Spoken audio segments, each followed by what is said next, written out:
Let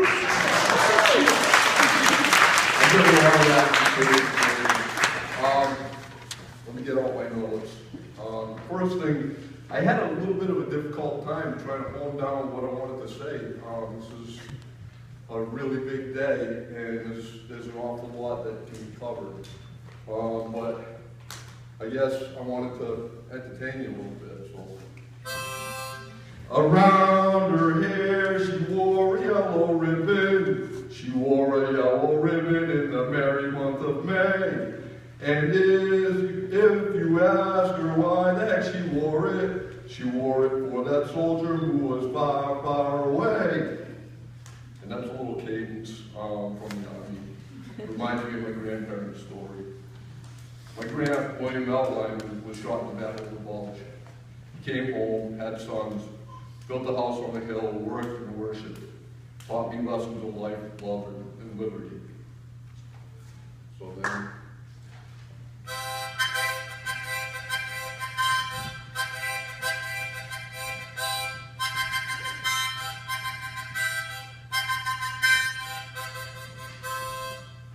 I learned that at Fort Drum, supporting the division of M1A1 tanks for a month.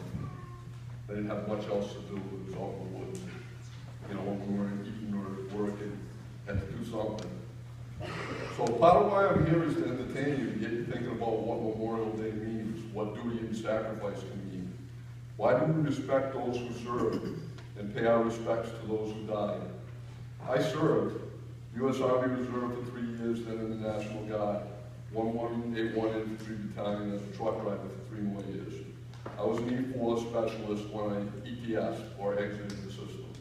I was a good soldier, had lots of pretty cool experiences, but honestly I was closer to Beetle Bailey than Rambo.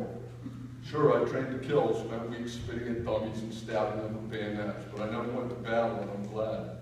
My grandpa had to kill or be killed, and he came home to live a life of kindness.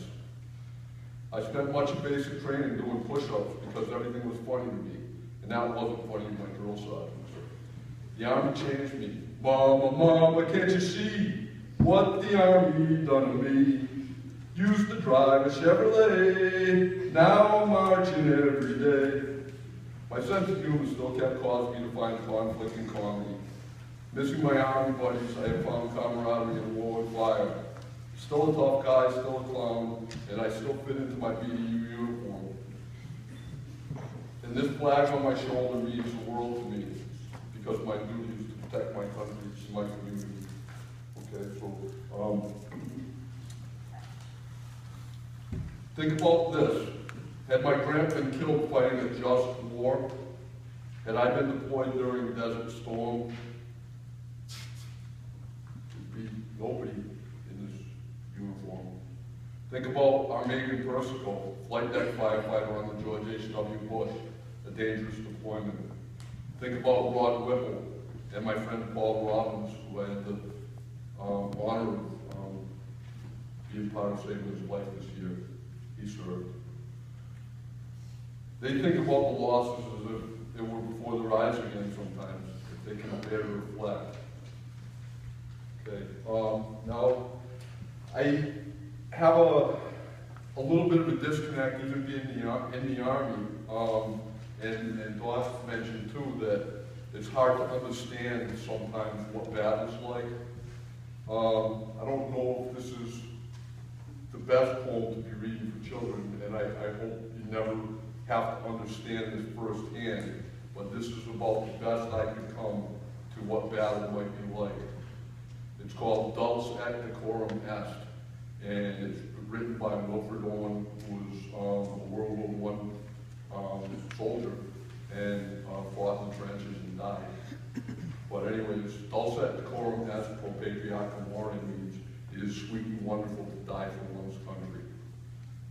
Let me know if you really believe that at the end of this. Bent double, like old beggars under sacks, knock-kneed, coughing like hags, we cursed through the sludge, till on the haunting flares we turned our backs, and towards our distant rest began to trudge. Men marched to sleep, many had lost their boots, but limped on, bloodshot. All went lame, all blind, drunk with fatigue, deaf even to the hoots of tired, outstripped 5'9s who dropped behind. Gas, gas, quick, boys! An ecstasy of fumbling, fitting the clumsy helmets just in time. But someone was still yelling out and stumbling, and floundering like man in fire line. Dim through misty panes and thick green light, as under a green sea I saw him drowning. In all my dreams, before my helpless sight, he plunges at me, guttering, choking, drowning. If in some smothering dreams you too could pace behind the wagon that we flung him in, and watch the white eyes writhing in his face, his hanging face, like a devil sick of sin.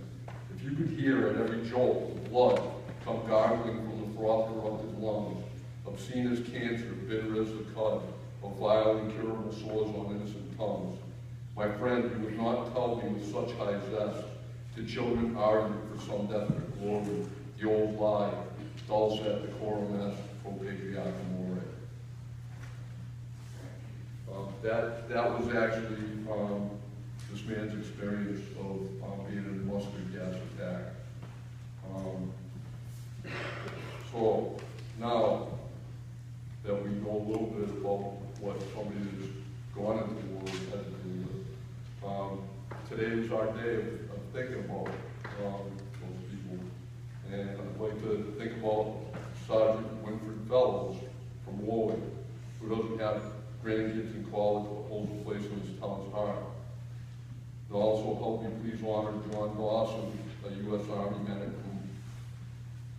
from my hometown. He was killed in Jalal, and this flag right here was given to me during his funeral about a month ago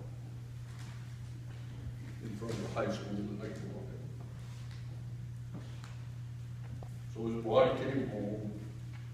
I saluted his funeral procession as it passed my old high school and under a giant U.S. flag underneath two ladder trucks standing next to a number of other firefighters. And his family passed in mourning, and today their wounds are still fresh. Their Memorial Day is harder than anyone should be. I love the Army, but I'm not a war monger. I spoke to a friend yesterday, Harold Wilson, about my speech. He was a World War II Army Air Corps radio operator in Japan. Harold, like my grandfather, near the end, expressed real sadness over the reasoning for our military battles and wanted me to separate the idea of love for country, soldier, and patriotism from the military-industrial economic power structure that has our leaders at times faltering and failing to use sound judgment when committing on military action. It's true that soldiers will fight when ordered and will do so with dedication. Some wars are necessary and national protection is imperative. I pray our leaders are working for prevention of war, but